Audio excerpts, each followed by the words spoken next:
Hey, good morning. Welcome to Hobby Evolution episode 1288. Happy Monday. I think I'm still a little tired from the weekend. Boy, was it a busy weekend. Really just a busy Saturday. Busy Saturday. We had uh Madison Card Show Saturday, followed by Club 400 with Sammy frickin' Sosa. So that was awesome. I made it back. Stayed. Uh, uh, I did. What is it? Holiday. I did stay at a Holiday Inn last night. I did stay at a Holiday Inn Saturday night. Um. So I wanted to leave. I wanted to get up and be on the road early so I could come back and watch the Bears, who kicked off at noon against the Rams. And guess what? I made it home in plenty of time. Got home about 11:30 yesterday morning. Talked to my wife, told her about the show, told her about Club 400. It's noon. I'm going to go watch the Bears. And I turn it on. There's no game on Fox.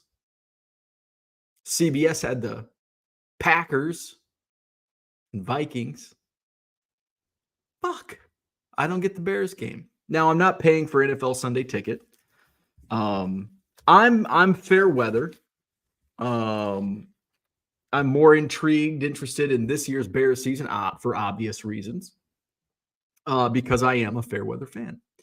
And I'm not going to pay. I paid for NFL Sunday ticket like when I shouldn't have been, spending money on TV stuff, in my radio days. But so I just, if it's not on, it's not on. So I did have football on. I was watching the NFL Network where they do like the drives, which sucks, but it works in a pinch. So I was watching that, and then I don't think I watched any of the 3:00 games. I was pretty. I mean, the Madison Card Show takes enough out of me. Like, I'm pretty dead on Sundays.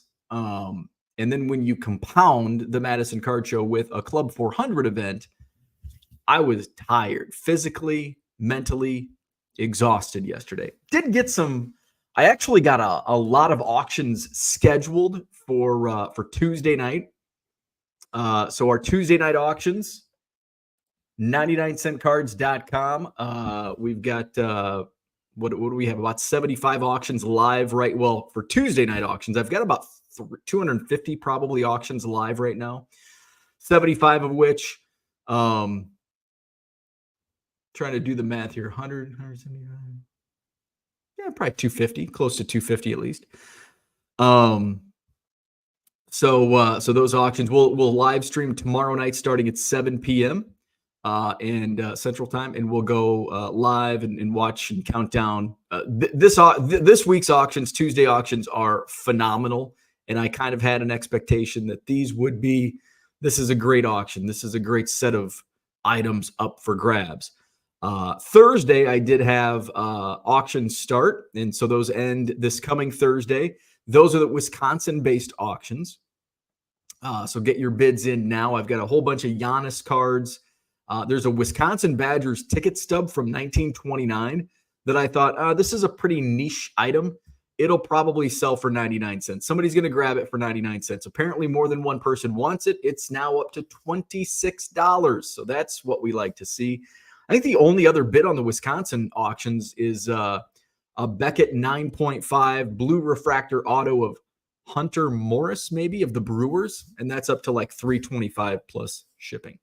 And then last night, another set of auctions went live. Last night, refractors, Superstar Hall of Fame star refractors, first Bowman Chrome refractors.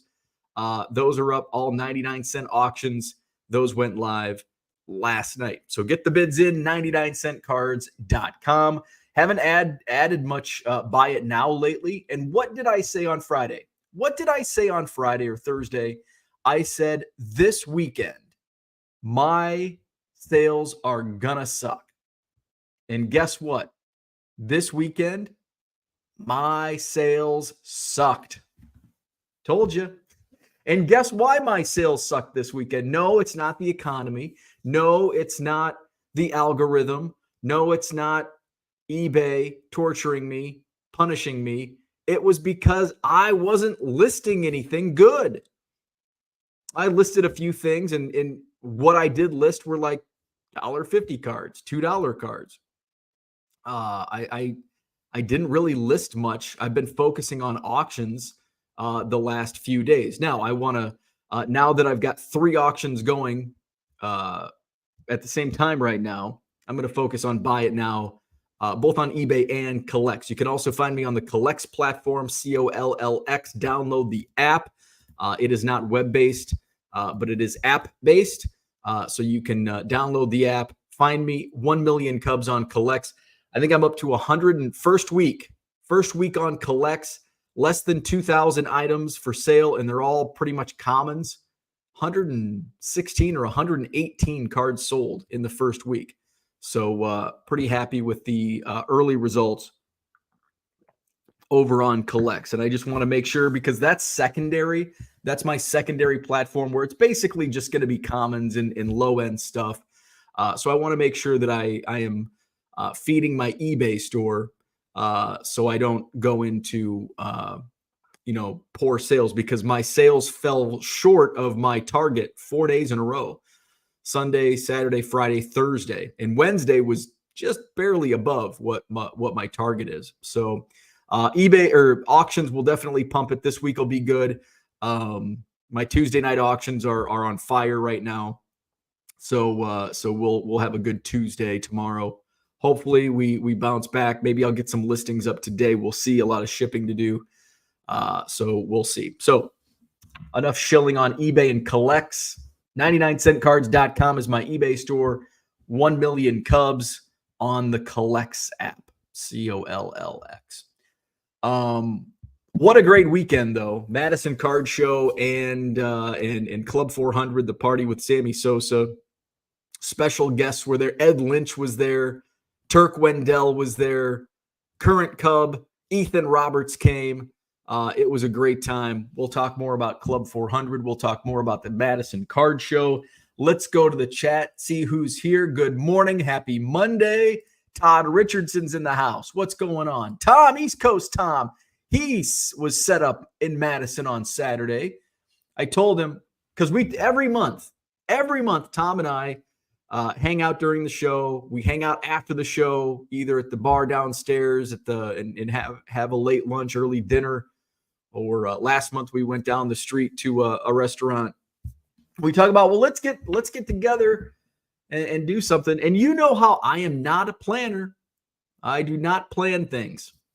So I finally just broke down and I told Tom, just plan something. Just tell me when and I'll be there. I am not a planner. So shout out to East Coast Tom. And by the way, speaking of, at Tom's table, I met a Hobby Evolution viewer. His name's Cameron. Now lives in the area and lived for, I think he said, over 20 years down in Florida, and worked at Disney and has been watching the show. We had an awesome conversation. He was telling me about his some stories. Met Eddie Vedder, met President Jimmy Carter almost at the same time, working at Disney. So shout out to Cameron. It was great to meet him and talk to him. Philly Joe's in the house. Good morning. Mr. Archer is here. What's happening? Boston Smoke's in the house. Good morning. Johnny Boy Cards. Happy Monday. Good morning. Zach says, true or false? Sammy Sosa is wearing a Texas Rangers uniform on his rookie card. Well, this is a trick question. Because I would say, where's Victor, the rookie card specialist? Here's my thought. And I don't know if Victor's listening, but my thought is false.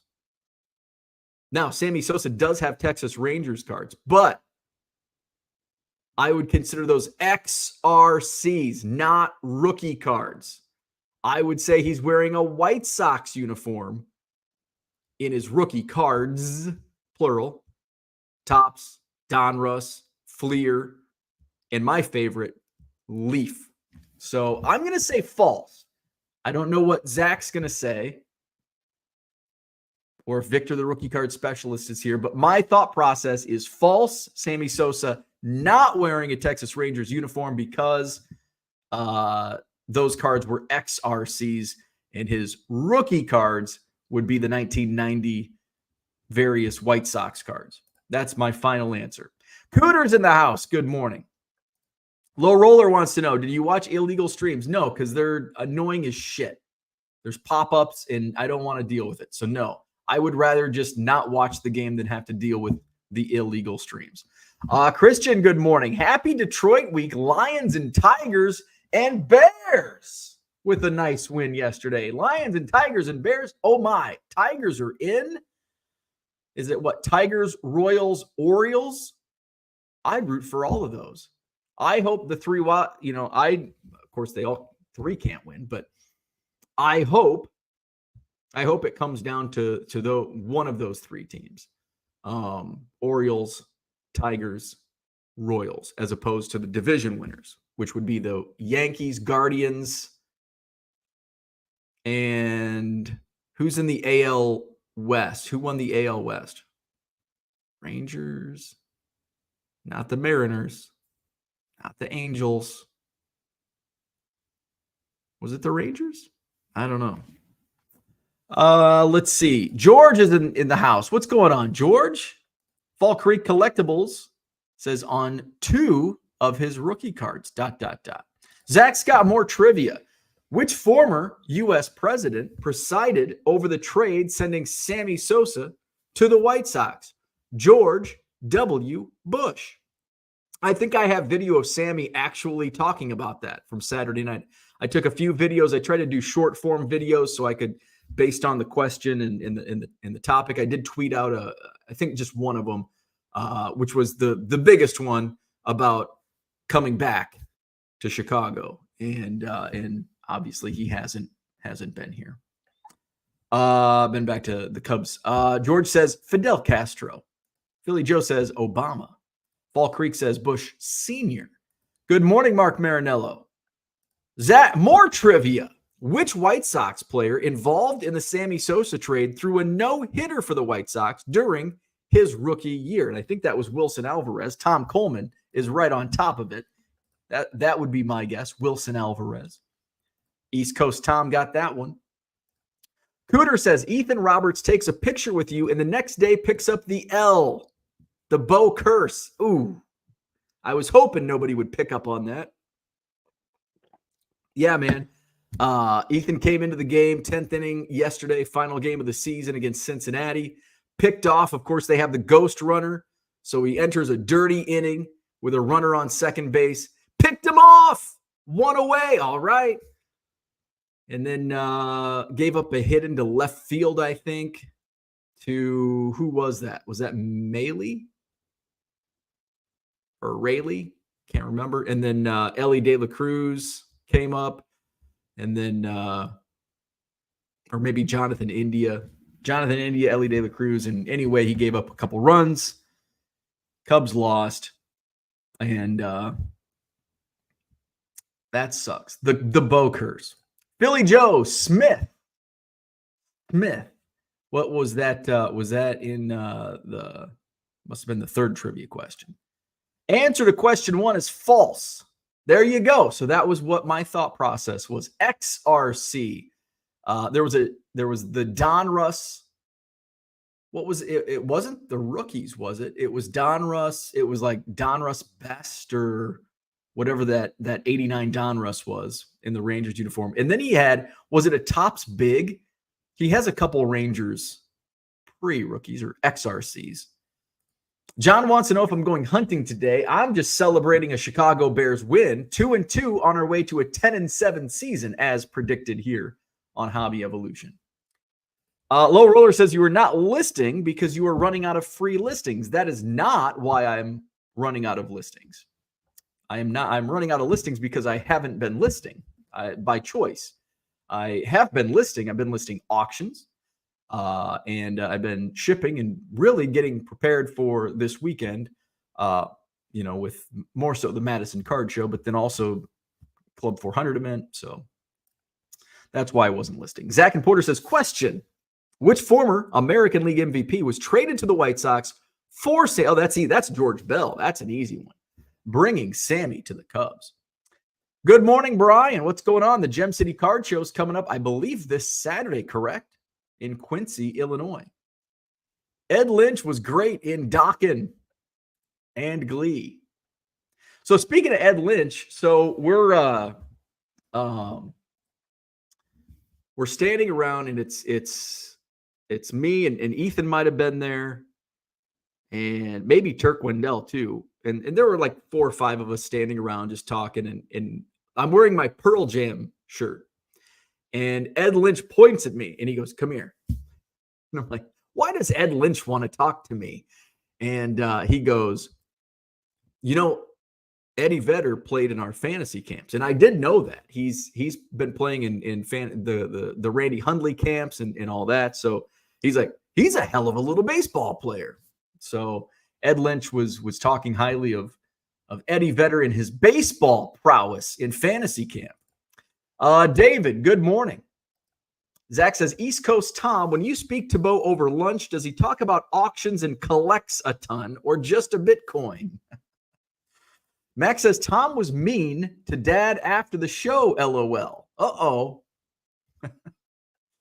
Tom says, we mostly talk wrestling. There you go. Does Bo ever offer to demonstrate his pin move? The chicken. I do the chicken wing. The cross-face chicken wing. Fall Creek Collectible says 89 Donruss is an XRC. Yes, because it's not a Donruss. It's not the base Donruss. It's damn it, now I forget what. And I also want to know what the other Sammy Sosa Rangers card is. I know there's at least one like major league card in a Rangers uniform. And he's got minor league cards as well. Let's see, 89. Let's see. He's got 80. It's baseball's best. 89 baseball's best. Let's see. The others are from 89 are minor league cards. 88 minor league card. I need to pick up his minor league cards. The 87 Gastonia Rangers. That's a pretty cool card. 1990. Oh boy, he's got a whole bunch of cards from 1990. He's got that's a minor league card. Oh, maybe I'm thinking of the classic. The classic blue is Sammy Sosa in a Rangers uniform. I thought he was in like a bigger card like it. Okay, no, he's in a Rangers card. Oh, Topps major league debut. He is in a Rangers uniform. So Sammy has 3 baseball cards in a major league uniform. 1990 Topps major league debut. What was the other one? 1990 classic blue and the 89 Donruss baseball's best.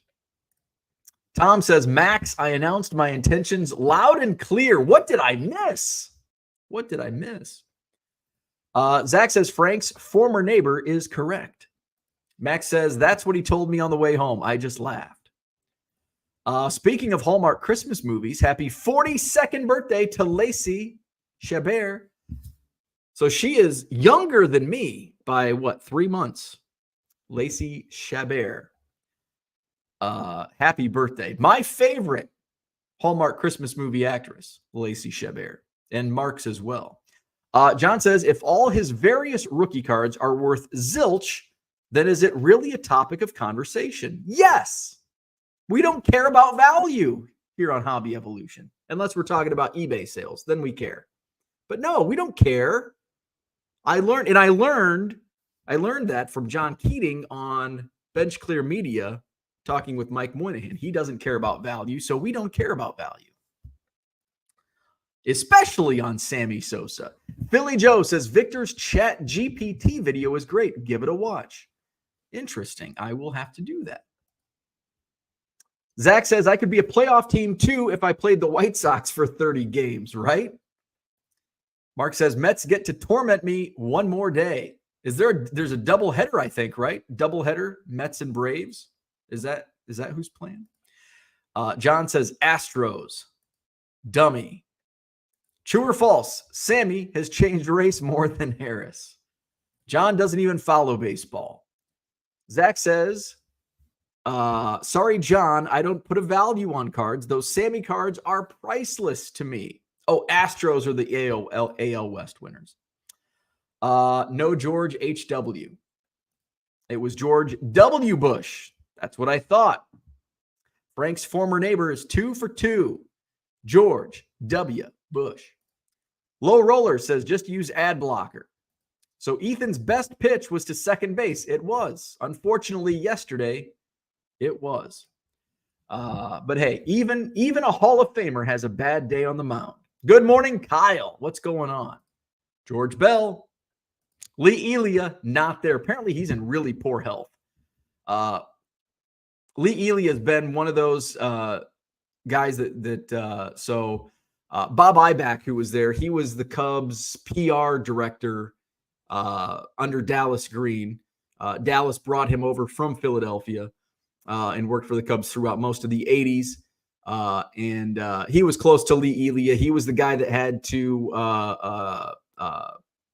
call Lee back to Wrigley Field in 1983 after the famous rant. And he's actually done a lot of stuff with Lee, kind of handling those appearances and various things like that. So Bob was there on Saturday night also. But he's in really poor health. So probably will not be making an appearance at Club 400. Turk Wendell, was he brushing his teeth when you met him? No, and we didn't even talk about that. We just kind of talked random shit, baseball. We share a mutual friend with Glendon Rush, another former pitcher. We sent in Ethan and I are in a group chat with Glendon, and when Turk heard that, he goes, "We've got to take a picture." He goes, "Give him the bird." So Glendon got a kick out of that. Christian says, does Turk Wendell smell like licorice? No. Wasn't brushing his teeth. Wasn't jumping over lines. Wasn't eating licorice. Baseball's best. John says, this may be why the hobby is dysfunctional. All you people from the junk wax era still don't know what the hell happened. 90s tops is Rangers. 90 tops is White Sox. But then the major league debut is Rangers. Minor league cards are amazing. I agree. I love minor league cards. Zach says, what don't we know happened? If you are referring to Bo not remembering something, then please do not include that as fact-based evidence. Max says, isn't she like the only actress in that genre? No, Candace Cameron Bure is also in that genre. Those are the two. Candace Cameron Bure, Lacey Chabert. 1990 tops is Sox. Major league debut card is Rangers. Tigers 727's in the house. Good morning. Exciting time for the Tigers. John says, I think my mom did a lot of stuff with Lee Elia as well. Oh. Cooter says, we used to laugh at how bad W was at public speaking. Now he looks like a great orator. John says, W is one of those guys that was a better ex-president than president. I would agree with that. Max says 90 tops debut, semantics, same design. Actually, not really. Similar, but not the same. So here, I'll show you. So here's 90 tops. This is 90 tops. This is actually not semantics. They're two completely different sets. Let's see. Oh, I think I actually have the O-Pee-Chee up. This is what the 90 tops looks like. And then 90 tops debut is that. So that is, bring it down a little bit. There you go. So completely different sets. Similar design, completely different sets. Let's see. John wants to wrench Zach. Sure, you can wrench Zach. He's earned it. Zach is all in on the Tigers. John, don't be a boomer snowflake living in his wife's basement. Hey, there's nothing wrong with living in your wife's basement. Is there a worse card design than 1990 Topps? Yes. Any of the 88 to like 95, any Fleer design, basically every Fleer design. I do like 83 Fleer. I like 81 Fleer just because I think it was the first. I like 83 Fleer. 84 Fleer, it's boring. 85 Fleer, 86 Fleer, 87 Fleer. Once you get to 87 Fleer sucks. 88 Fleer is awful. 89 Fleer is bad. 90 Fleer is awful. 91 Fleer is the worst. 92 Fleer sucks. 93 Fleer, now I can't remember what 93 Fleer I don't like. And then you had that thin that you can't even sort. That was 94 or 95. So basically any Fleer design, I don't like. Some of the sets that are among the worst designed by that people like mainstream thought of as the worst design. 88 Topps, I actually kind of like the design. Now the set sucks. There's like nothing in it. It's worth nothing, but we don't care about value. That is, I say that tongue in cheek, by the way. But 88 Topps, I kind of like the design because it's not overproduced every year with various inserts like 87 Topps. I used to love 87 Topps. Now it's like, oh my God, it's in every freaking set. So 88 Topps, 88 Donruss, I love that design. And I think that's nostalgia for me. I think 88 Donruss, I think the reason I like 88 Donruss is the nostalgia. That was the first pack of cards I remember opening, 88 Donruss. So I think that's pure nostalgia. Let's see. Zach says, Max, they are two different sets, 100%. Mark says, once the Mets are eliminated, I'll be rooting for the Tigers. Aware they are different sets, same design, similar design. A lot of 70s are shit. I wouldn't say a lot of 70s are shit. There are a few 70s that are Johnny M says, good morning. My cardiologist has forbidden me from watching the Mets game today. John says, at least I'm contiguous to the rest of the house. Cooter's lawnmower, his closer, is closer to his marital bed than his man cave. 1991 Fleer, yeah, I agree. Awful. 88 Donruss, I like. I just talked about that. 89 Fleer, again, I think that's nostalgia for me. I liked 89 Fleer. Zach says 90 Topps is better than 2021 Topps and 2022 Topps. I'd probably in 2023 Topps. I love 2024 Topps. But yeah. Now looking back, I forget. I need to have a binder. I need to get a small binder and have a card of each year of Topps, 52 all the way to 2024. That way I can flip through it and be like, okay, oh yeah, 2021 sucked. Because right now I have no idea. And I think this isn't because I used to think the designs, oh yeah, I'm going to talk about the Madison Card Show here in a second. And Sammy Sosa. But I used to think it was the designs, just there was lack of creativity with the designs, where I don't think that's the case. I just think as I get older, there's just more and more designs, and they just kind of blend in together. And it's not a Topps problem, it's a bow problem, where it's like, oh, I don't remember that. It's not because it's different. It's not because it looks the same. It's because I just think it looks the same. But even so, I could look at a pile of 98 and 99 Topps. I still can't decipher 98 to 99 Topps. And I'm still struggling with 76 and 79 and get those confused. Maybe I'll do that eventually. Card of every year. I'll have to make it Cubs because I because I have them. Because I have a card from each year, and I have duplicates of even 52s. Tina's in the house. What's up? Good morning. Had a good Madison Card Show as always. Awesome to see you. Dave Arnold loves 87 Fleer. I wonder if that's nostalgia for you. Zach and Porter also likes 87 Fleer.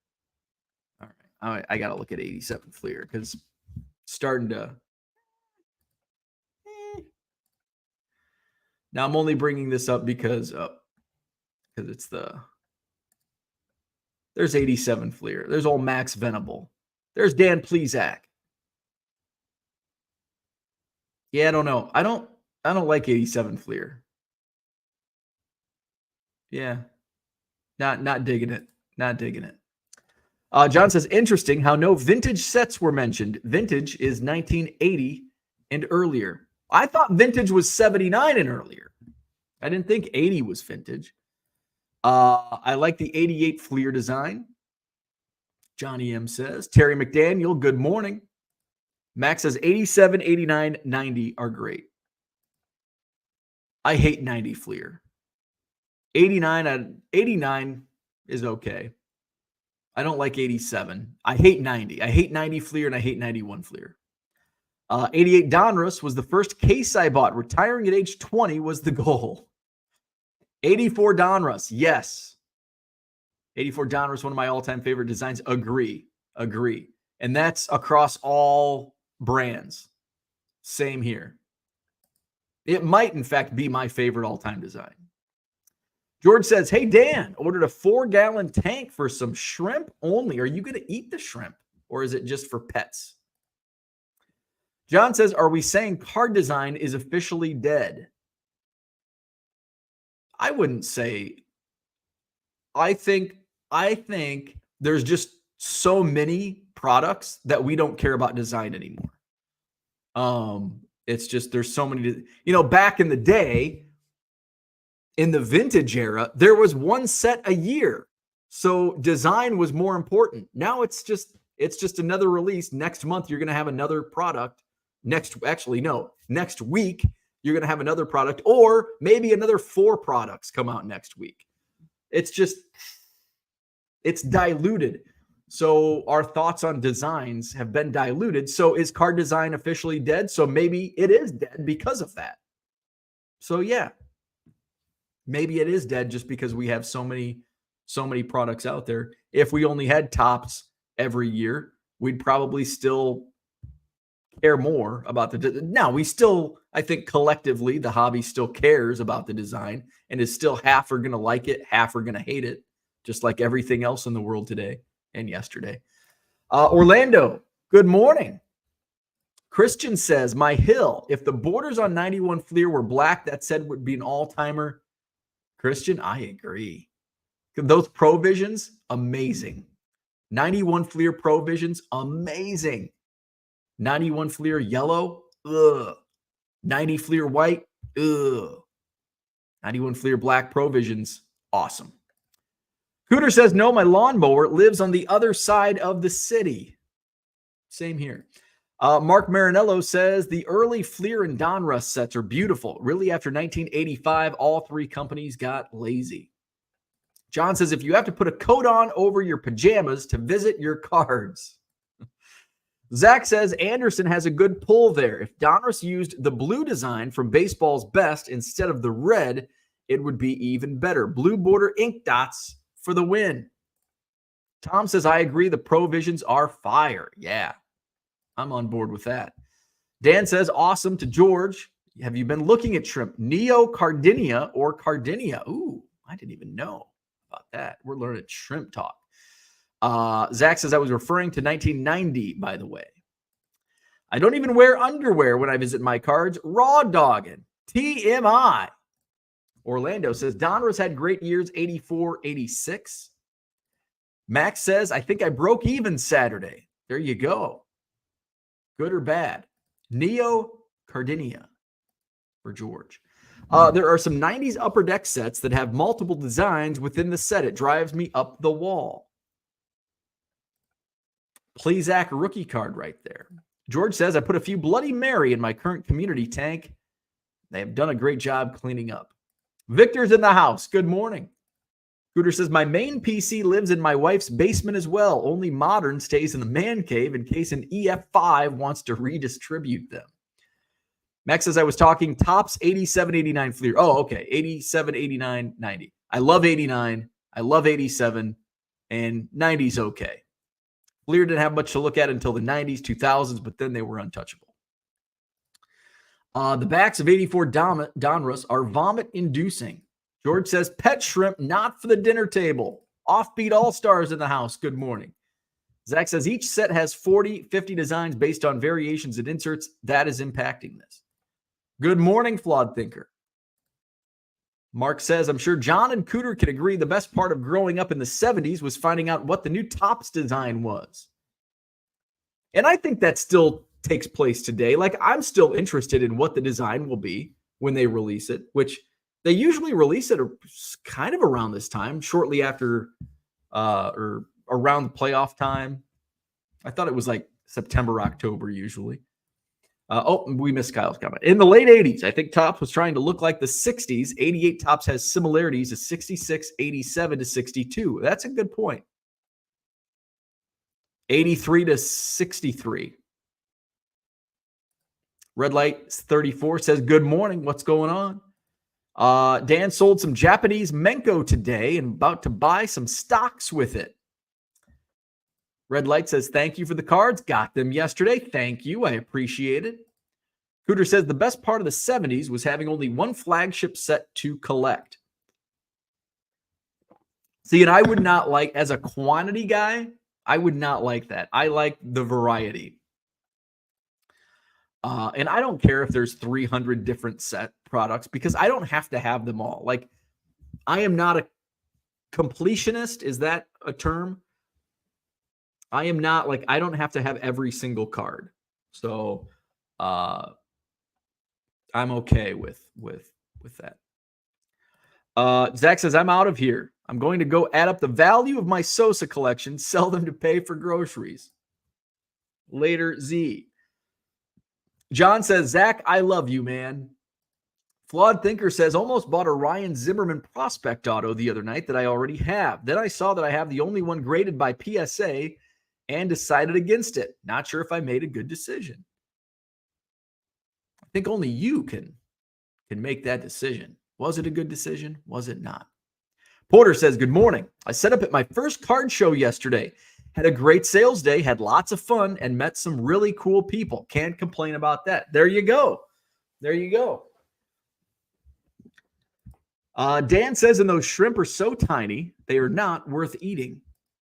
John says, best part of growing up in the 70s was the red dye and leaded fuel. Johnny M., best part of the 70s was the drugs, so they tell me. Tom says, always looked forward to the Kellogg's and Hostess cards growing up.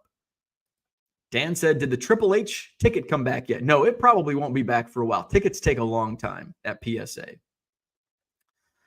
Bo, for promoting your card show on Facebook, do you create a post and boost it? Yes. Or do you use advanced targeting? So basically, when you create a post, what I'll do is I'll create a post like, it depends on timing. Sometimes I'll create a post and wait a day and let it organically get shared and liked and all that stuff. But sometimes it's like, oh crap, I've got to get my ad going. So I'll just create the post and boost it immediately. So I create the post, Madison Card Show, and it's basically kind of cookie cutter, same thing every month, which I would not recommend, but similar, and then boost it. And then boost it, you do advanced targeting. So yes, I do advanced targeting. I target geographically.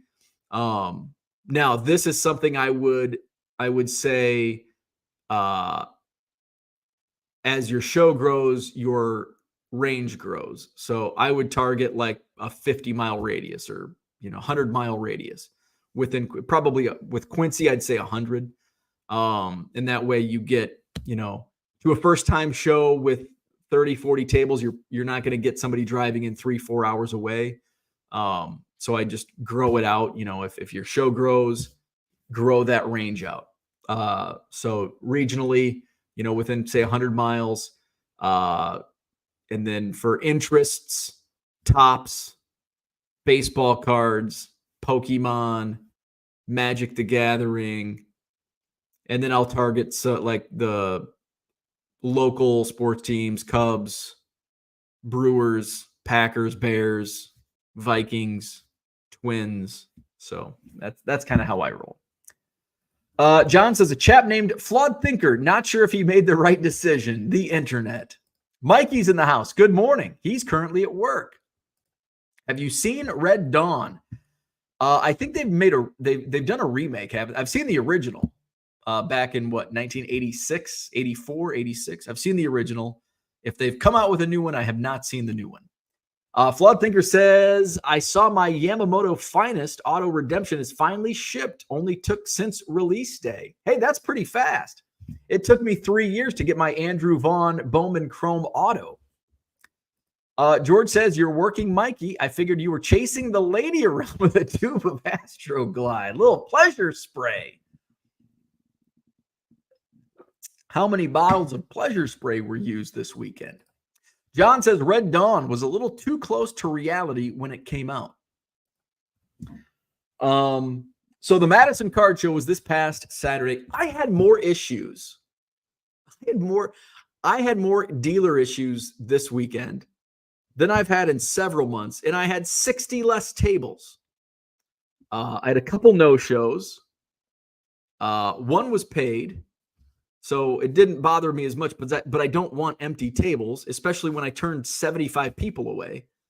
So you don't want that. The other table also no-showed last month, but told me, well, I told you that I wasn't going to be here, which usually when somebody tells me, and I say I'm going to say 99% of the time, somebody tells me that I'm going to write that down. If sometimes it's like, I know they're going to be back, I just don't even put it down. So I didn't have him down so I just I'll give him the benefit of the doubt. Maybe he did tell me, I didn't write it down because certainly that has happened. But then he did it again. And I went back and I looked in my chat string and it says, but I will be back for the September show. And then he no-showed. So you're out. I had another one similar.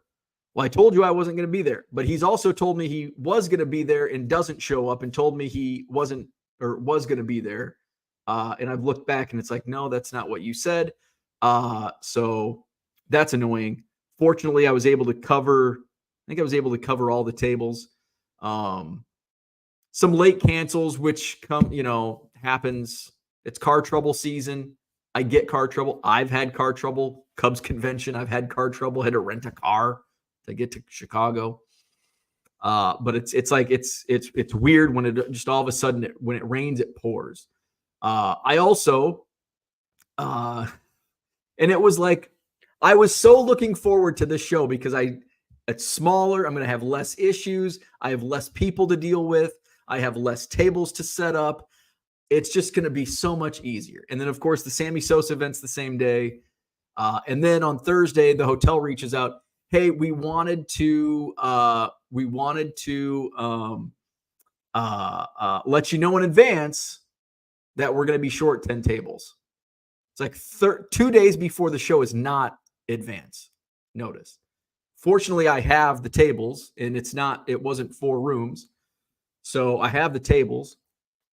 So I'm like, okay, I can bring the tables in, but I need to keep them here until Monday because I've got to leave the show right at the end, which they were okay with. So I had to do some setting up. So that was just another Saturday morning. I'm there bright and early or dark and early. Doors are all locked. Sometimes I can sneak in. They leave one of the doors open. I can sneak in through the kitchen. Everything was locked down. I'm like, geez. I asked the front desk, who's usually sleeping when I get there at 5:30 in the morning. I'm like, do you have a key to the ballroom? And no key to the ballroom. Like, well, they'll be here by 7. I'm like, geez, so will my dealers. But they got open by about 6:30. I think I was able to get in, and I had to move some tables around. So it's what, like, it was what's the Murphy's Law? Murphy's Law was in effect this month at the Madison Card Show, and then 9 o'clock hits, and usually at 9 o'clock, show's packed, and it's 9 o'clock, and I had just been downstairs in the Williamson Ballroom, and there's nobody. And I was talking to Greg, my vintage guy. He's got all the pre-war stuff, and I'm like, this is not a good sign, like, because usually that room's bustling at 9, and then a little later upstairs, as they make their way upstairs. So it's dead at 9 o'clock. It's dead. So I go upstairs, and it's dead. I'm like, this is not good. This is not a good sign. But by 9:30, I think I went back downstairs and I did some shopping, and I'll show off some of the stuff I picked up. And then it started. When I went back upstairs, it was like packed. So it was the dealers were late arriving. It's 6:30. I usually have 3 dealers, sometimes more, depending on who's setting up. But I have 3 regulars that are there. One's there at 6. And so at like 6:35, my first dealer comes in, and he was one of my early guys. And I'm like, well, I was starting to get worried. He's like, well, it's only 6:30. I'm like, well, it's 6:35. I know, semantics, 5 minutes. But this guy's usually here at 6. So I'm worried about that. And usually the other guy's here about the same time as you. So I'm like, this is worrisome. So late arriving dealers, and not late, like early, but I had a lot of empty tables at like 8:45, and I'm like, where are these people? And they eventually showed up, but the customers were also late arriving too, and it worked out. We had a good crowd, great attendance, sales were being made, I was buying, so ended up all being good. So we'll get into more. Let's hit some card show chat. Where are we at? Let's see. John says take deposits. Well, it's kind of based on the trust factor. So first time dealers, I do get prepayment from half, I would say. Maybe, probably half the dealers I get prepayment from. The regulars, like, I don't need to, because they're automatic until they're not. And it just seems like it all happens it seems like this happens in the same month. Like, all of these issues occur, like last month, no issues, 200 tables. And I'm sure there were issues, but like minimal issues. Month before, minimal. Month before, and then all of a sudden, boom, it explodes with 60 less tables. Let's see. Was there a home game? No, not a home game. Badgers were at USC on Saturday afternoon, not even a morning game. It was an afternoon game. So Badgers games do not affect attendance at the show, because there are a lot of local customers that come through, but a lot of people come in from Iowa, Minnesota, Chicago, Northwest Indiana, Illinois, obviously. So Badger games don't affect attendance. Really, the only thing that I think the biggest factor in attendance is, and we had great attendance. We did have good attendance. It was just a little slow arriving, overall speaking. Other card shows are the biggest detriment to attendance. If there's a bunch of different shows going on, which I don't think this weekend there were many other shows. So that's the biggest detriment. Weather is always a factor in Wisconsin. We get like 3 or 4 months of nice weather. So if it's an 80-degree sunny day in September, August, that's going to hurt. Trust no one. That is a good rule to live by. I agree. Max says, I actually thought early attendance was great, abnormal for me anyways. And I think the reason why is because you had a lot less competition with Pokemon. There were far less Pokemon dealers than there have been the last few months. And also having 2 less rooms, they're going to get to you quicker, because upstairs, if you go to a 2-story card show, where are you going to go first? You're going to walk in to the first floor, and you're going to go those rooms, and then you're going to go upstairs. So I think that's why it was great early, and it's going to continue, because that's how it's going to be for the future. Max says everybody that comes gets sucked into the ballroom downstairs first. And that really wasn't the case yesterday or Saturday. It was really slow in both ballrooms at the beginning. And I think there was less attendance than what I expected. I thought there was going to be log jam issues because we did in, what month was it? Was it June? Where there was like a lot of log jams, like you couldn't get through, which I think we're going to experience that as the weather gets crappier. October 19th could be another great day. It's pretty early, right in the middle of the month, kind of a quick turnaround, 3 weeks. So, November is probably going to be busy because it's Thanksgiving weekend. Historically, that's been a great Saturday show. I've run it on Thanksgiving weekend, I think every year but one.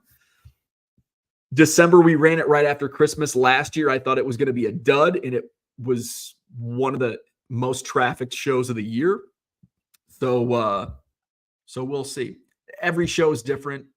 Traffic's different. Buying patterns are different, which is kind of fun to watch. Let's see. Dan wants to know, was White Snake playing a matinee across the street? No White Snake across the street. White Snake will definitely siphon people away. Nothing going on across the street yesterday or this weekend. Let's see. Jordan says, was this a better sales day or average? He says about the same, but I didn't have a couple big buyers show. And that's the difference, man.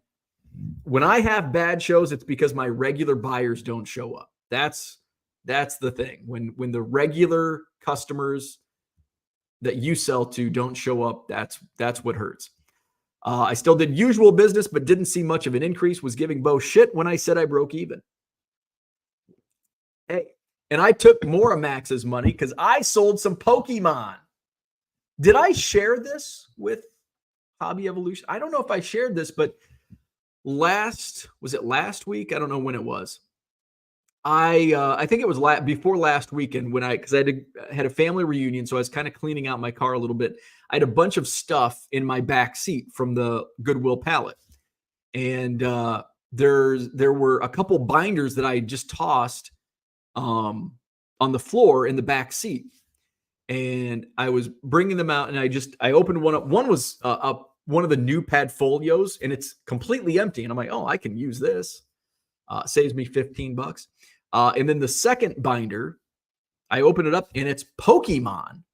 Now, there's never Pokemon, and I shouldn't say never. There's a smattering, and when I say usually a smattering, there's like a few nothing cards that are like creased up, bent up in a plastic bag or garbage bag. That's like the Pokemon. Sometimes there's like a random page of Pokemon. But this was like an actual binder of Pokemon. And it had like names that I've heard of. Charizard, Pikachu. So I'm like, oh, this might be something. So I didn't want to go to eBay because I know I wouldn't even know how to look it up. And I try. Like I'll look stuff up but it's like, well, I don't know. So I hit up Max and I'm like, hey, I got this. Is this anything? He's like, oh, yeah. So I'm like, I'll sell it to you. He gave me a good deal on it and sold Max some Pokemon. Where are we at? Tom says, I was busy in the morning. At one point, I had 9 customers at my booth. Love to hear that. Unicorn Cupcake says, do you know if Greg will be back next month? He will be. I think so. I think he ended up only taking 1 month off. He was going to take 2 months off and he was going to take this month off. And he reached out and he's like, hey, I know I told you I wasn't coming, but is there any way you can get me in? I'm like, absolutely. Because that's the type of stuff I want. I want some unique stuff. And he certainly has unique stuff. So yes, I would expect Greg to be back on October 19th for the next Madison Card Show. Yes, Orlando. Yes. I will get to that here in a moment. There is news on the Payton rookie. Bazera Collectibles, good morning. We need something like that down here in Houston. The Payton rookie. Here we go. No bueno, Orlando. Let's see. Where are we at? John says, I want to buy Bo's car from his estate. I'm sure there's some gems still hiding in there. There might be. You could go look in my car right now. There's still some stuff from probably the last Goodwill pallet. John doesn't participate in any participations. And the cards and the dusty e-bikes. All right. So let's just rip the Band-Aid off, Orlando. So the Walter Payton rookie card that I found in the estate sale. Now, if you're new to the program and from the last 3-4 months, back in June, went to an estate sale in good old Baraboo, Wisconsin. I saw a couple like small shoe boxes of 70s cards and decided I'm going to take a whim and I'm going to go up to Baraboo. And it ended up not being just a couple small shoe boxes. It ended up being about 15,000 cards from the 70s. Basically complete sets, but just sorted by team and just some in random boxes. And everything was $1 each. There was even junk wax. I shouldn't say everything was 70s because there was another box that had junk wax. There were some boxes with more modern, like 2008, 2009 stuff. So not completely, but 98% was from the 70s. And a small smattering of late 60s cards. I found the 1976 Topps box. I was going through. I found all the stars, including the Walter Payton rookie card. I looked at it. Wow, it's in amazing condition. It's centered. Corners are sharp. It's beautiful. I am most definitely submitting this card to PSA, which I did. My PSA submissions came back. My Walter Payton came back, but it wasn't slabbed. Why? Because it was minimum size not met. So my thought was, well, it can't be trimmed because it came from an estate that's probably been in this box since 1976. So I looked up, I Googled minimum size not met, and I'm thinking, well, apparently this is pretty common among 70s cards and especially the 76 Topps Walter Payton. So PSA does not slab minimum size not met, so they just return it in the card saver. And I'm like, well, I'm going to try SGC. What's SGC going to say? Hopefully they give me a number grade. What does SGC? I got it back Saturday. Authentic minimum size not met. So John says, if only they made another card you could have compared it with. But what's the point? What's the point in comparing it to another card when it's going to be slabbed minimum size not met anyway? So there's no point. If both PSA and SGC says minimum size not met, what am I going to do? So that sucks because it does look like a 7 or an 8. So that took a lot of hundreds of dollars in value. So it probably went from $1,000 to $250. So, but I paid $1 for it, and paid $1 for it, and $19 for grading. So, John actually brings up a good point. Put it in your display case as a failed monument to greed. Business, baby. I'm a capitalist. So I don't have any plans on keeping it because I'm not a Bears collector. I do like John's point, display it as a monument, not to greed, but as a monument to the estate sale, and the hoops that I jumped through on this Walter Payton rookie. But I'm going to put it at auction. So this is going to be highlighted in the Tuesday night auctions. Authentic, minimum size not met. We'll take the couple $100 and hey, it's still a win, right? It's still a win. Johnny M says you made 200X. I didn't make 200X on it. I'm going to make, let's see. So assume it goes for 250. 250 plus times my fees. All right, plus my shipping cost. Oh shit. 250. 3125, 35, 36. So 36, 250 minus 36, 214. I got 20 into it. 214. Oh, there we go. About 10x. About 10x.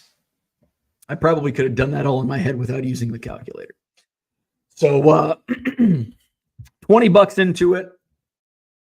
I'll likely net around 200, 220, I would say. So I'll 10x my money, just like Fanatics is going to 10x the hobby. But you got to remember, I make a living selling baseball and football cards. It's not greed, it's business. So I want to maximize my return. I'm not happy with selling a Walter Payton rookie that's in this condition for $25. Well, you only paid $1 for it. Well, I kind of have to make a living doing this. So, and I got really lucky. So that's that. So I'm going to highlight the 76 Topps Payton tomorrow night. It'll go live. Tuesday night auctions, 99centcards.com. I've got 3 auctions running right now, and our Tuesday night auctions will end tomorrow night. New ones begin. I've got this will go live. Haven't scheduled it yet, but it will be scheduled probably toward the end of the night, probably in the 8 o'clock hour, 8 o'clock Central Time hour.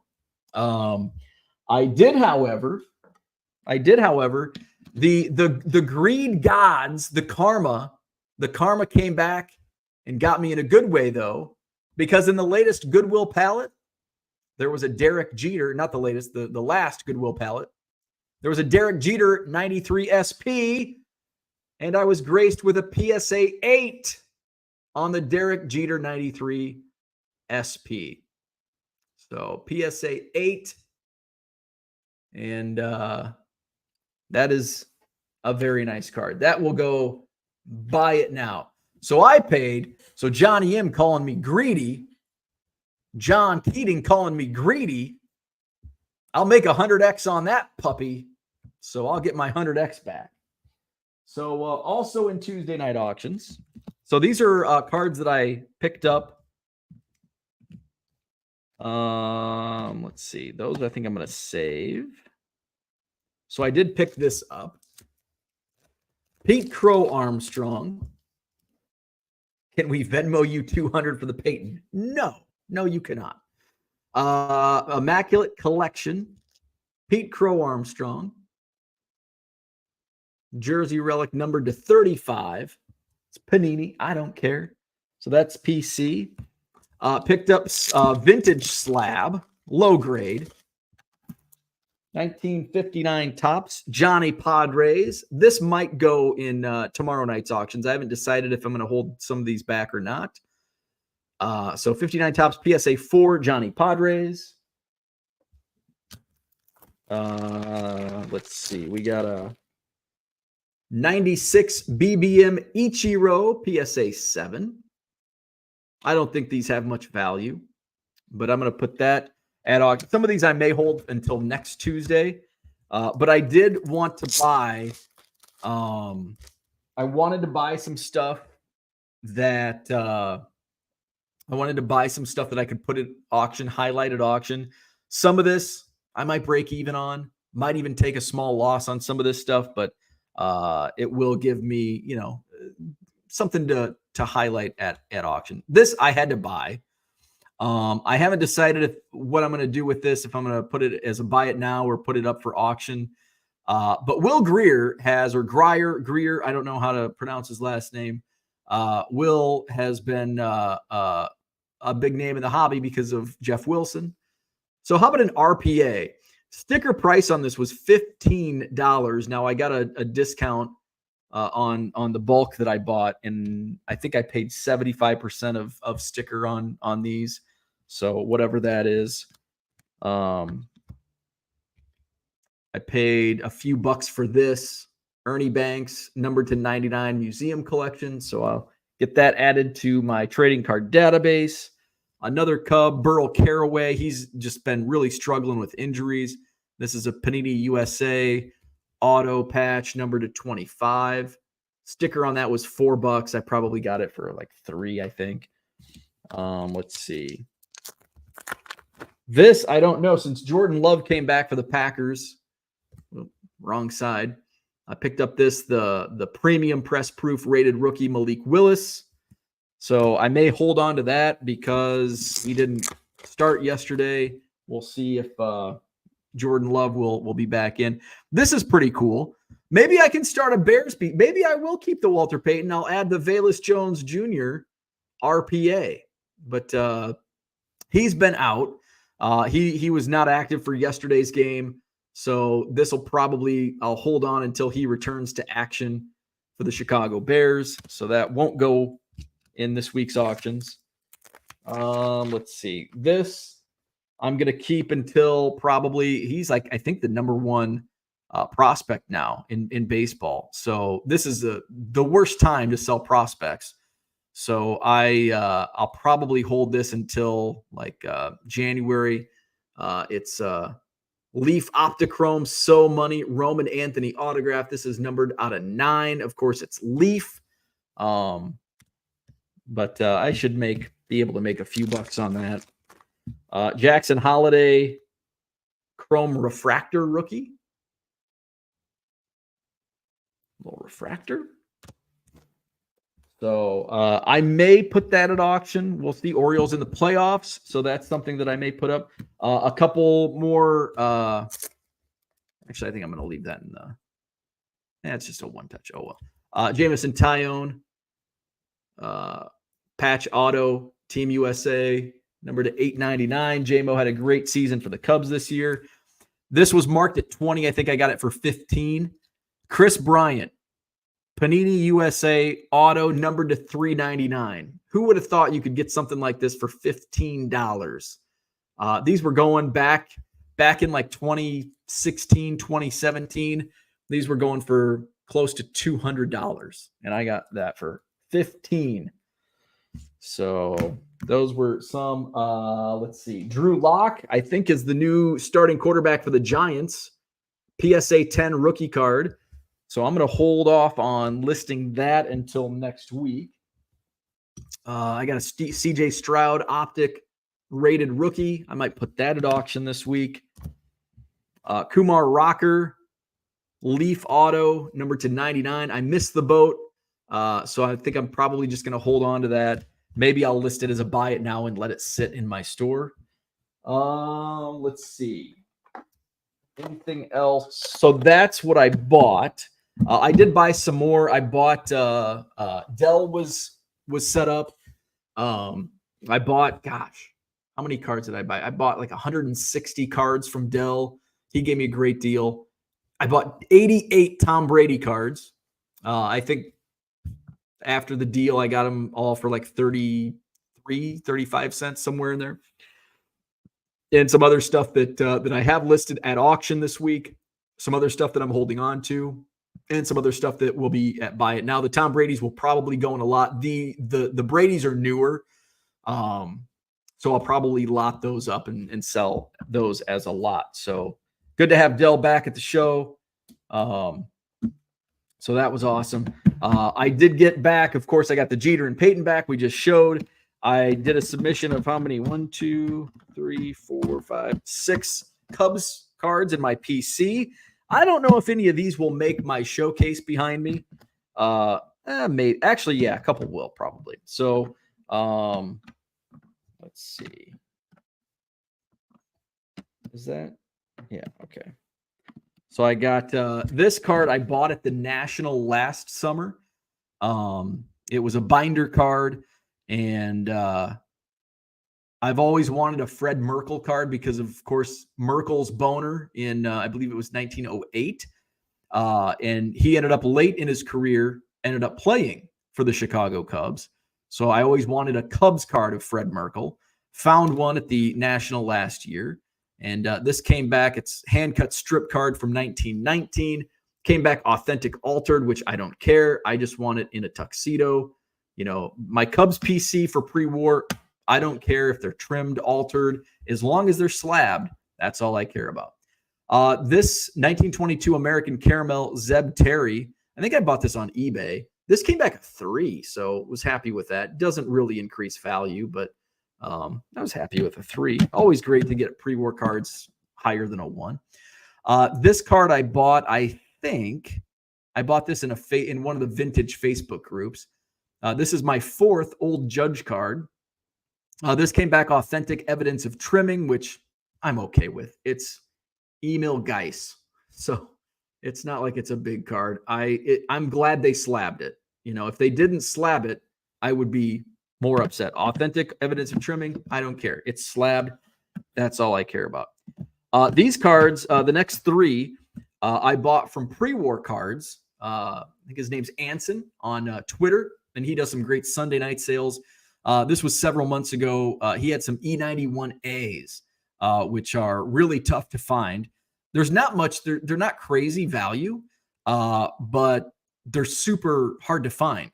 I was actually the Johnny Kling, friend of mine down in Macomb, has a Johnny Kling pool table. And so he's been looking for Johnny Kling cards.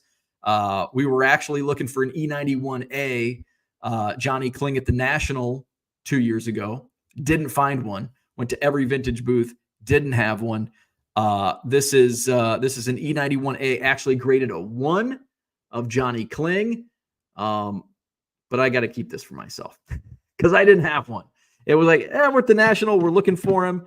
Buy it for him. But this one I got, I was like, I think I'm going to keep this for my own collection.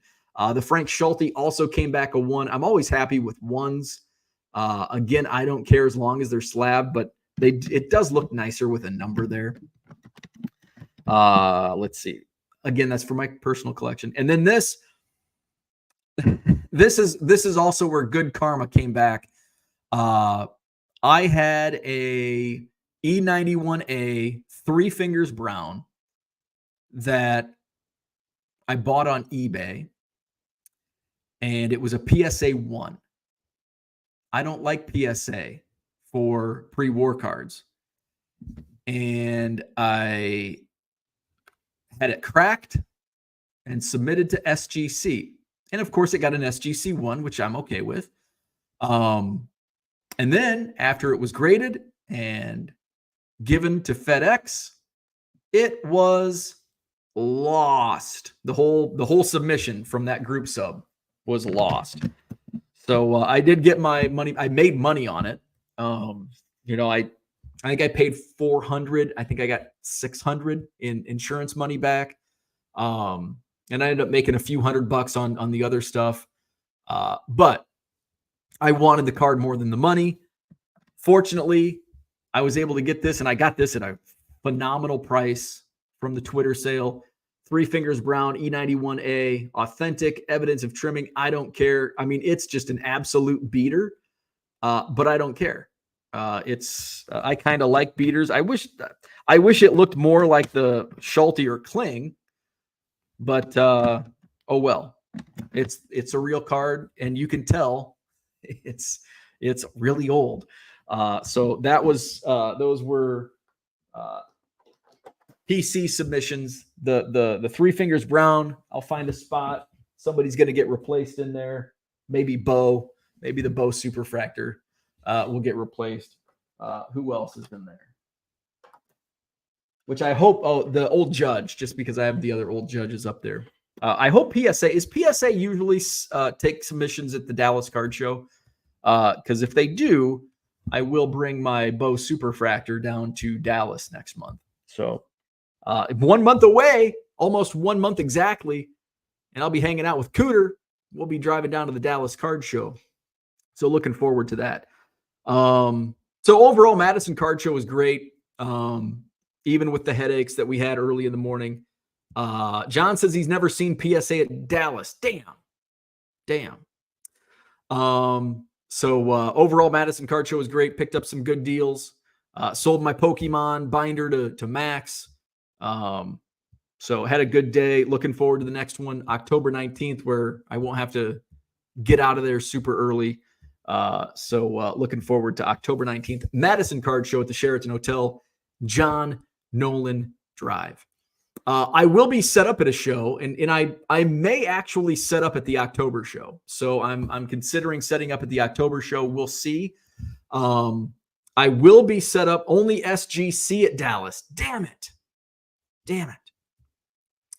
Well, maybe I can. Well, no, I just go through. It's so much easier. I don't have to wait in line, subbing through my group sub, and I don't like. So I won't take anything. Damn it! I was hoping PSA would be there. But I'm thinking about setting up at the Madison Card Show October 19th. I will be set up in 2 weeks on October 13th. It's a Sunday in Janesville, Wisconsin. So I'll be back in Janesville this month, or next month, I guess. We're still in September. October 13th, Janesville, Wisconsin. I'll be set up there. Haven't decided. I saw James. I didn't see James last month in Madison. James was at the Madison show on Saturday. Good to see him back. He was asking, are you going to do quarter boxes or dime boxes? Haven't decided. I will have dollar boxes in Janesville. And I don't know because I don't really have, I've been like funneling all my quarter and dime stuff in these reseller boxes. So not sure, might end up being dime since I've only got 2 weeks, might be dime boxes for the Janesville Card Show. So we'll see. What else? Sammy Sosa was awesome. Haven't even talked about that yet. Sammy on Saturday night was phenomenal. Kids, meet your heroes. And I know Sammy has a somewhat tarnished reputation between steroid accusations and corked bats and leaving the team on the last day of what year was it? 03 or 04, I think. Sammy was phenomenal. Super nice. So I'm glad I got to meet Sammy Sosa. I ended up getting a baseball sign. Now, my buddy John, who sets up he's actually set up next to Greg in the downstairs Williamson ballroom. John had something for me and gifted me a ticket stub to a 1998 Brewers Cubs game where Sammy hit his 64th and 65th home runs of the season. And I considered maybe I'll have this signed, but I don't like the way tickets look autographed. So I did not get it signed. I did get just a baseball signed. So I was still kind of up in the air. When am I going to get signed? I had one baseball left. I had one official baseball left from spring training. So it was kismet. So got the Sammy Sosa ball signed. Ed Lynch was there. Turk Wendell, Ethan Roberts was there. So we had a great time. Club 400 on Saturday night. So let's catch up into some of the chats. Where we at? Let's see. Where we at?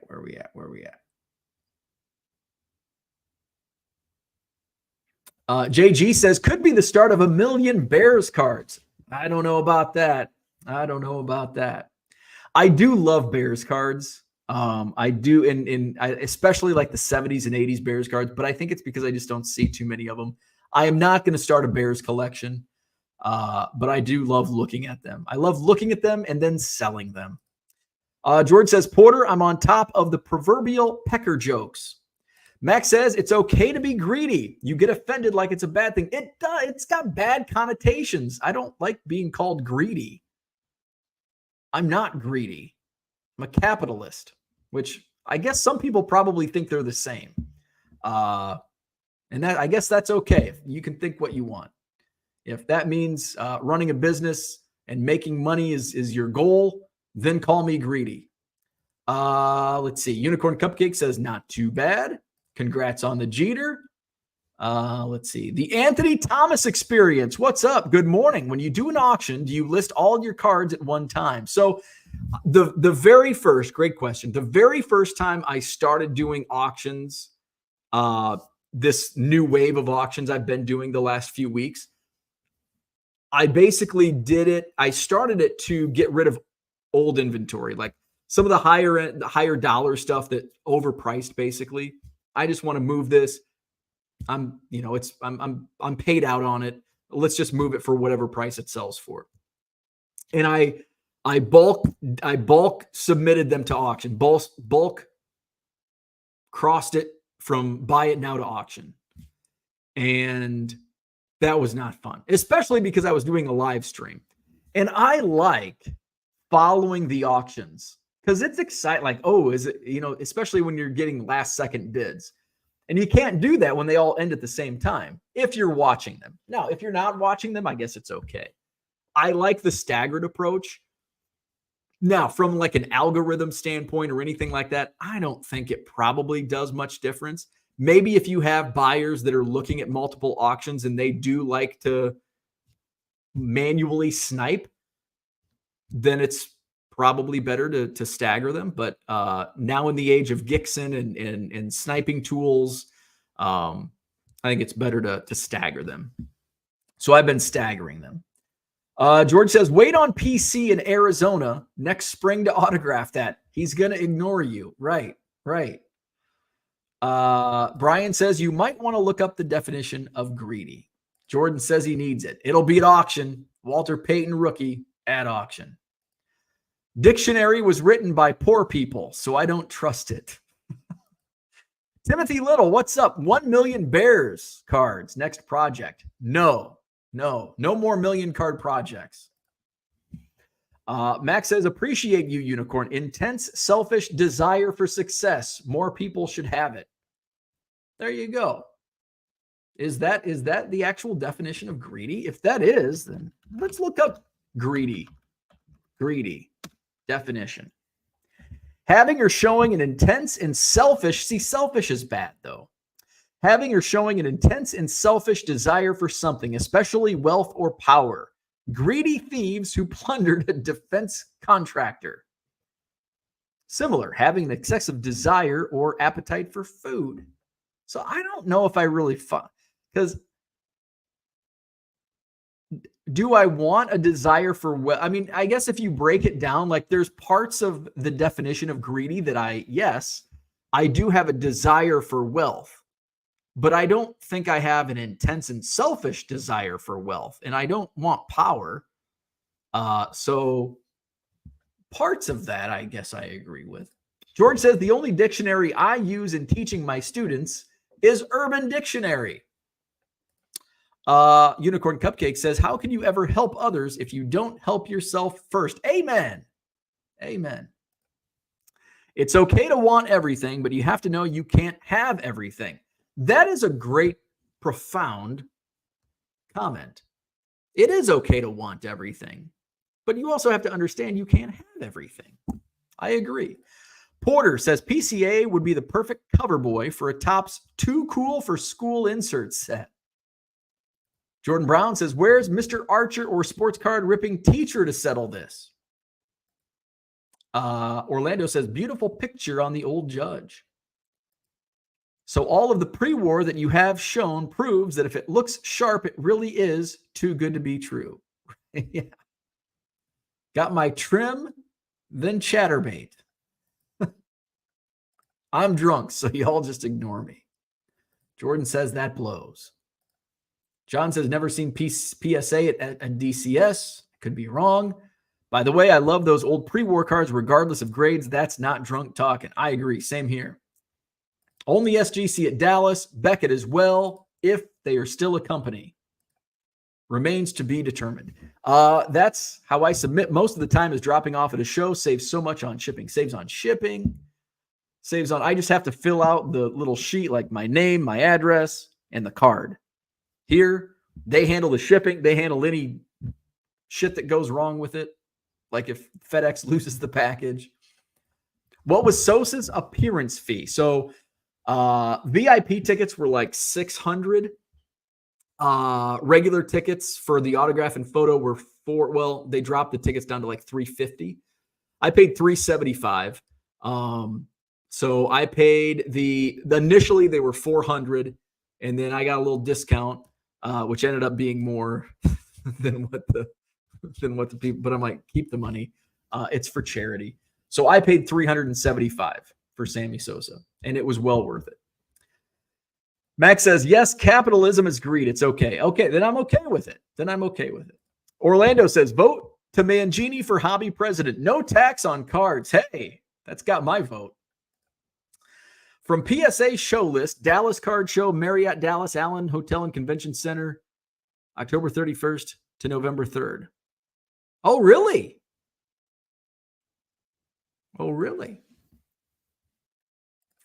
Unicorn Cupcake says he just got LRS's vote on the no tax thing. Anthony Thomas Experience says, okay. It's okay to want every dollar that walks into the card show. It's not okay to plunder other dealers to get that money, but being selfish in business is fine. People are too touchy. Do better. I was asking what Sosa's appearance fee. I think he actually did it for free. I don't think he charged because it was a charity event and he wanted to do it. So I don't believe he charged. They may have covered his flight and travel expenses, but in terms of his appearance, I believe he did not charge. And it all the money went to actually various charities. In fact, I got to meet. It's not Tim. I've met Tim before from Signatures for Soldiers. Donnie, I think.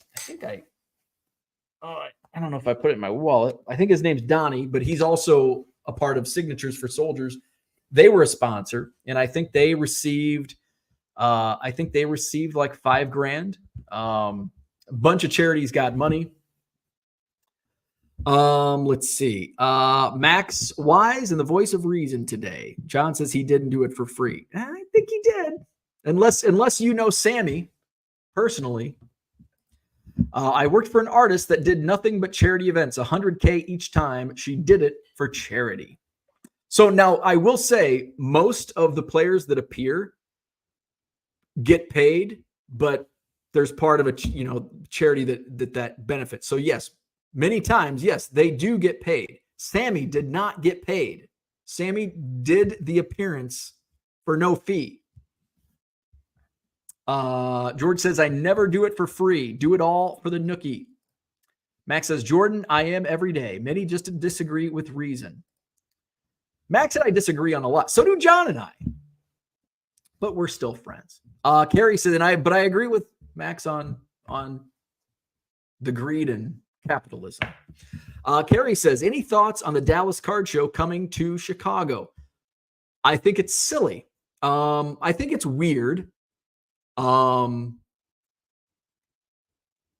Using the Dallas Card Show name in Schaumburg is peculiar.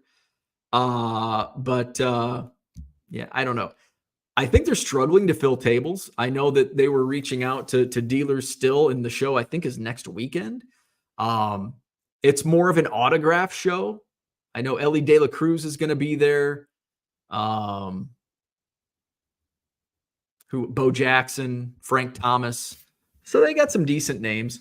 I'm not going to go. I heard the last autograph show in Schaumburg, it wasn't under the Dallas Card Show title.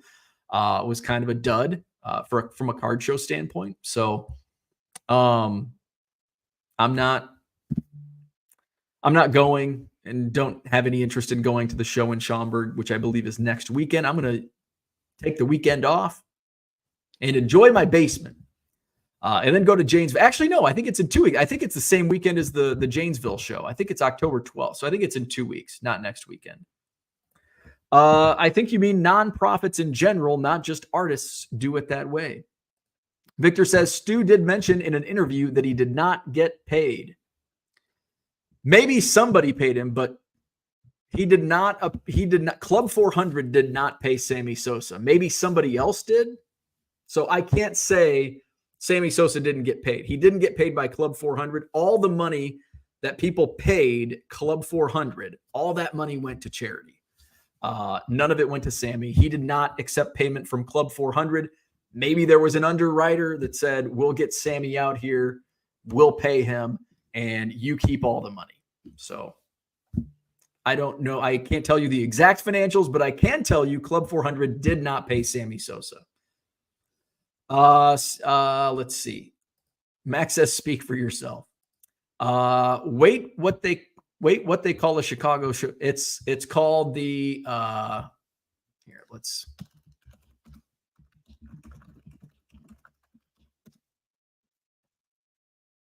yes, it's the Dallas Card Show. So here's from the Dallas Card Show website. The largest card show series in the nation. Yes, it's Dallas Card Show Chicago. It's in Schaumburg, which is even further away than Rosemont. Not much further, though. So, yeah, Dallas Card Show Chicago in 2 weeks. Let's see. The time to capitalize on the Dallas Card Show was 2 years ago. Yes, 100% agree. It's a little too late. I agree with that. Max says, I'll be in Schaumburg on the way to Collecticon in Chicago. 12/13. Is Collecticon also that weekend? Holy shit. Yeah, I think it is, because I think the Janesville show's down some Pokemon dealers, Max included apparently, because they'll be at Collecticon.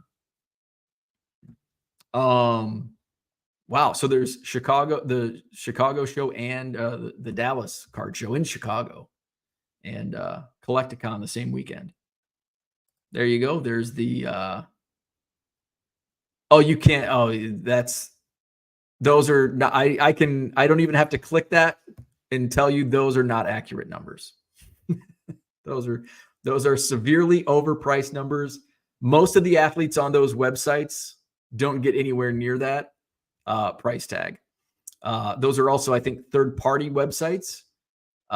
So they get a percentage of those proceeds.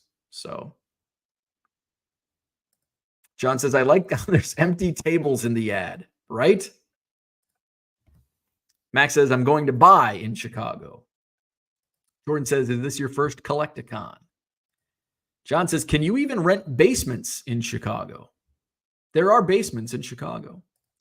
Max says, Janesville, Appleton, Waukesha, missing all of those shows. Oh, yeah, Appleton's got a show. Waukesha, I didn't realize there was a Waukesha show also. Man, that's a busy weekend for shows. That dude from Duryea, I didn't know they were making the Dallas Card Show a brand. I live in the Northeast, so I don't care either. Bill Walsh was listed on a speaker website about 2 years after he died. I tried to get a discount. Yeah, don't believe those websites. Is Appleton a 100-plus table show? I don't think so. I don't think it's anywhere close. I think it's maybe 40. Unless it's a different show. Yeah, Jordan, my first just buying though. Wanted to experience it first and not set up. Max, this is surprising. I've been to a Collecticon before you. I went to Collecticon Dallas last year. Was it last? Yeah, last year. It actually was cool. I'm not into that. You know, I'm not into Pokemon. I'm not into the other stuff because like it's so much stuff, so much different stuff. Power Rangers are there. You know, like the Pink Ranger was really popular. Jose Canseco was there, not popular at Collecticon. It was really cool. I spent most of my time digging through like a volume autograph seller and bought a whole bunch of stuff from his table. I think I spent like $1,200 with him on autographs. Because I had nothing else because there was nothing else that interested me. But it was cool. There was a concert, one of the early 90s rap groups. I can't remember. Was it Tone Loc, I think. Tone Loc was on stage. It was a little too loud for my liking. I'm getting old. Don't like loud music. But it was cool. I think Collecticon is a cool experience, and I think that's kind of what Fanatics is doing with Fanatics Fest. So I'm all for that. It's, you know, it's not going to be a competition for card shows. It's, you know, more of an experience with other things to do than just looking at cards. Not that there's anything wrong with that either. We can have both. Where we at? Dan says yes on the basement question. If part of a 3-flat makes my hour 15 drive worth it, and that's all I care about. Max, do you like any Chicago food? Max says the closest they have been is Kansas City before this year after expansion. Dan, I will be going to Gibson's, LOL. Unicorn Cupcake says it's like 45 minutes from me, only been to the Madison show. Bradley's in the house, card show in Stevens Point next weekend, or this coming weekend at the Elks Lodge. I think Max sets up in Stevens Point. But what's your advice? I might need a different meal once or twice. Jordan Brown says the ones here are good. If Arena Club is there, you can sell them your Pokemon for a good price. Just heads up, earlier the better. They pay higher during the first 2 days. Max says, yeah, try it out. Maybe a 10 first. Stevens Point is Saturday, so may want to check that one out too if you're that close to Appleton. And come say hi to Max. Dan says, get some Chicago dogs if you like hot dogs, either deep dish pizza or thin crust, tavern style, beef sandwiches. Italian beef, delicious. I love both deep dish and thin crust. Those are the most common. Max says, you won't like this. Chicago pizza is awful. So do you like tavern style pizza? Because Chicago tavern style pizza is pretty similar to Wisconsin tavern style pizza. It's really kind of the same. Chicago people will curse me for saying that. That dude from Duryea says, is the Dallas show bigger than the usual Philly shows? Just curious. The Dallas, Texas card show, yes. The Dallas, Texas card show, the Dallas card show is probably the biggest card show by table. There's been a couple, like Burbank and Nashville have both been getting really big. Now, I haven't been to any of them to, okay, that's actually, yes, they're advertising 700 tables. There's actually 700 tables. But I think at least at one time, Dallas was the biggest card show in the country by table. Dan loves Malnati's. I love deep dish. I love Lou Malnati's, love Giordano's, but I also love tavern style. So that's what I had. We're over 90 minutes in. I'm going to get going. I've got a lot of shipping to do. Check out my eBay store, 99centcards.com. Buy some cards. I had such a shitty weekend. I'm being greedy. Buy my cards so I can pay the bills. 99centcards.com. And don't forget my auctions. I've got 3 of them rolling right now. We'll go live tomorrow morning, and tomorrow night. 7 p.m. Central tomorrow night. We'll count down the auctions that end. We've got some awesome auctions. You know what? I'm going to, if you can go, you can be dismissed. But if you want to look at my auctions, I'm going to show off my auctions. So I'm just going to shill my auctions for the rest of the show. So leave if you wish. Here we go. Auctions ending soon. I won't stop and read every one. Oh, we need to show this screen. There we go. So 99centcards.com. We'll go full screen. Where's the tab? So we've got early Tom Brady cards, a whole bunch of Tom Brady's. These auctions end tomorrow night. The first auctions end at 7:15 p.m. Central Tuesday night, which is tomorrow night, going up until about 8:30, I think. We'll be live streaming right here on this YouTube channel. This is a Tom Brady serial numbered from 2009, triple threads, numbered to $7.99. It's up to $5. We've got some early Tom Brady's that don't have any bids. Chris Johnson autograph. Gerard Mayo, head coach of the Patriots now. How about Joe Flacco? Joe Flacco might be the new starter in Indy with Anthony Richardson's injury. Joe Flacco comes in yesterday. Good timing on auctioning this. I don't know what Ravens football tax means. I think I meant to type in RC on that, and it auto-corrected, so it's going to stay. There's no tax on it. Well, there is sales tax, whatever your state sales tax is.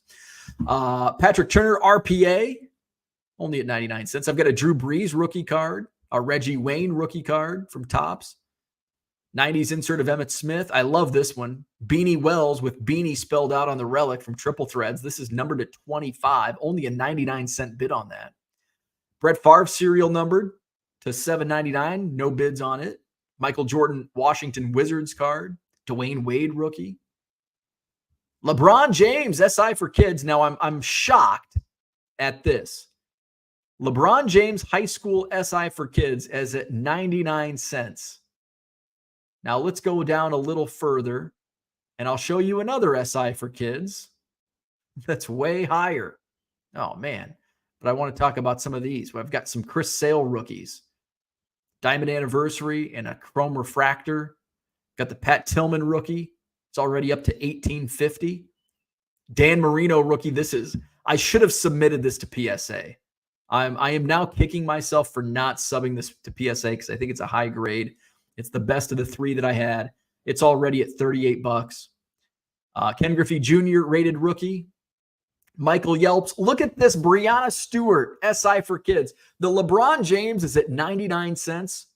Breanna Stewart, $17.50. Holy moly. I've got some 86 Fleer basketball. Got some 90s inserts. Skybox Excited. Gary Payton looking for a bid. Sean Kemp Intense is at $325. More Tom Brady. I really like that die cut heads up from Pacific 2002. It's at $425. Here's a Reggie Wayne Upper Deck Ovation numbered to $250. That's only at $1.29. That's look at sold comps on that one. Sold for a decent amount. Rhea Ripley rookie. Chris Givens autograph rookie. Letterman letter R from the Miami Hurricanes. Greg Cooper. It's at $325. Carson Palmer All-America relic, 99 cents. I've got some Zion. I got a Zion Williamson rookie. Bobby Witt Jr. Got triple relic, number to 25. Cal Ripken Iron Man. Dual rookie relic. A couple guys I've never heard of. Maurice Morris and Andre Davis, no bids. Drew Brees, another rookie. Pat McAfee rookie, it's up to $750. CeeDee Lamb rookie relic, no bids. Giant Cal Ripken Jr. 8x10 card. A Zenith Giant card, 8x10, no bids. Barry Sanders, a Giant action-packed card, the Mammoth. Mark Jackson, 90 NBA Hoops. This is now hot again with the Menendez Netflix show out. It's already at $10.50. So those are the auctions that end tomorrow. Now we've got the Wisconsin auctions. Some super low-grade Packers cards. Willie Wood. How about that Bart Starr? It's just beat up to hell. Al Carmichael, 1958 tops. Got some Brett Favre cards. 99-cent auctions. Malik Willis, Jordan Love. Jordy Nelson rookie card. This is a World Series sealed set. Robin Yount on the cover from United Airlines. Hunter Morris, Bowman Chrome Blue Refractor. Number to 150. It's at $325. I got a Lou Alcindor scoring leaders. No bids yet on that. I'm surprised by that. Some relics. Robert Ferguson, Aaron Campman, Jonathan Franklin. Looking for bids on those. Got a leadoff magazine with Robin Yount on the cover. The card is inside. Badgers uncut sheet from 2012. Badgers football. Monte Ball's on there. James White. Brett Bielema. 93-94 Big Red Roses book put out by the Wisconsin State Journal. Super Bowl program with the Packers. Rose Bowl program from 94.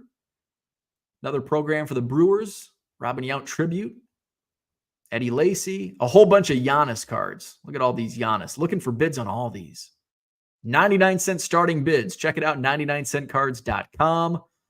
These auctions that I'm showing now, these end on Thursday. Another 86 Fleer. This is Craig Hodges of the Milwaukee Bucks.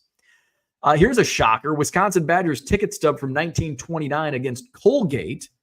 This is already at $26. Here's a vintage Packers mini pennant. Looking for a bid on that. Naron Dane, PSA 9. 99-cent bid. This is a soccer card that wasn't paid for in a previous auction. This one I was supposed to list in Tuesday auctions. I actually bought this Amon-Ra St. Brown jersey relic numbered to 99 on Saturday. I was supposed to schedule this for Tuesday night auction, and it ended up going live when I listed it Sunday at 4:05. So a one-off auction. And then the most recent auctions listed were last night, refractors. So I've got prospect refractors, Michael Bush, an amazing rookie season this year. This is a rookie purple chrome. Got Dansby Swanson, Trey Lipscomb. Let's see. I've got some sapphire, Chris Sale, X-Fractor, Michael Harris, pink refractor rookie card, Austin Riley X-Fractor, Kyle Tucker Fuchsia number to 399. Emmanuel Rodriguez first chrome mojo refractor. He's I think he's now in the top 50 or top 25 prospects. Cody Bellinger, sepia. Got a Leover Peguero X-Fractor rookie. Jordan Walker refractor, Yadi Molina X-Fractor. Some first Bowman Chrome Sapphires for the Cincinnati Reds. Parker Meadows first Chrome refractor. A Bryce Harper refractor. Stephen Kwan. Purple refractor rookie. Wander Franco Purple Chrome refractor. John Kenzie Noel refractor. He was selling hot for a while. I think he's kind of gone down. Julio Rodriguez Sepia Gold Cup. Couple Yelich. Another Chris Sale. CJ Abrams, a bunch of different CJ Abrams. Mason Miller, first Chrome refractor. Aaron Judge refractor. Some Strasburg, early Strasburg refractors. So these refractor auctions started last night. So, and there's some more. So I think there's 95 of these total. Corbin Carroll, Mojo. And they will end on Sunday night. Trey Turner, Matt Olson, rookie refractor. Geez, there's a lot. Yeah, there's almost 100, I think. 95, I think, total. So those are the auctions. A whole bunch of them. We'll stream live tomorrow night, starting at 7 o'clock Central. Let's get to the last couple chats, and we'll wrap up. Just had to show my auctions for a moment because I'm greedy. Max says, I'll be parking in the ramp Friday night and not moving the car till Sunday. So anything walking distance, and that's it. Maybe Fogo and Gibson's is it. Buona Beef. The last time was bad. Go to Jewel and buy Matt's cookies. My wife brought home some Matt's cookies last week. I had one. Oh, they're good. Dan wants to eat them there. Jordan says, I contacted eBay for shilling. I'm not shilling. I'm just shilling the... I guess shilling is a bad word when you're talking about eBay auctions, right? Did you talk about eBay Live? If did you anything get out of it? I haven't done. Oh, the eBay Open last week. I did. It was nothing came out. Nothing. No big news came out. It was a bunch of just nothingness. So nothing came out of it. Jordan, I'm looking to buy, so Arena Club won't help much. I set up at plenty of shows, so not really bringing anything to move. Unicorn Cupcake likes that star card. It's been well loved. What's the benchmark number of eBay followers needed in order to make lower end auctions worthwhile? There isn't. So lower end auctions aren't going to move. And I guess it depends on what you mean for lower end auctions. There's a lot of auctions I have running right now that probably won't get bids. And I have 4,500 followers. And I've got a lot of lower end auctions that probably in this wave of auctions, refractors, the Giannis cards, some of the Giannis cards probably won't get bids at 99 cents. So you've just got, it's kind of like the same can be said for buy it now, your eBay store. You've just got to list good stuff, good liquid stuff that's going to sell. Cause it's hard to move junk. So unfortunately there's not a number to move lower end auctions. Now, the more followers you have, the more likely it is that some stuff will sell as opposed to not having any followers or not having an established eBay presence. But you know, at the end of the day, even if you have a big following, if it's stuff that's not liquid, it's just not going to move. That's what I had for today. Thanks for tuning in. Hit the like button, subscribe to the channel, visit my eBay store, bid on my auctions, buy my cards. I'm also on the Collects app, COLLX. 1 Million Cubs is my name over there. I've got about, I'm down to like 1,700 cards listed there. So I'm going to try to, my first focus is shipping. Second focus is eBay store buy it now listings. And then I'll get back to collects and list some more singles on there. So check that out. So Porter says lower end is in non-numbered refractors. So the stuff that I have listed, I don't know. I'll tell you next Sunday or next Monday when the auctions end. We'll see how they do. I expect a lot of those non-numbered refractors to not get bids. So I wanted to get those listed, use up the auctions Sunday. It's like, hey, perfect. Let's do a bunch of refractors and see how they do. But I do expect a few to not sell. I'm thinking as many as 50% of those auctions won't sell. So we'll see how that goes. So again, like, subscribe, visit my eBay store, stop by my collect store, 1 Million Cubs. Have a great Monday, and we'll see you tomorrow.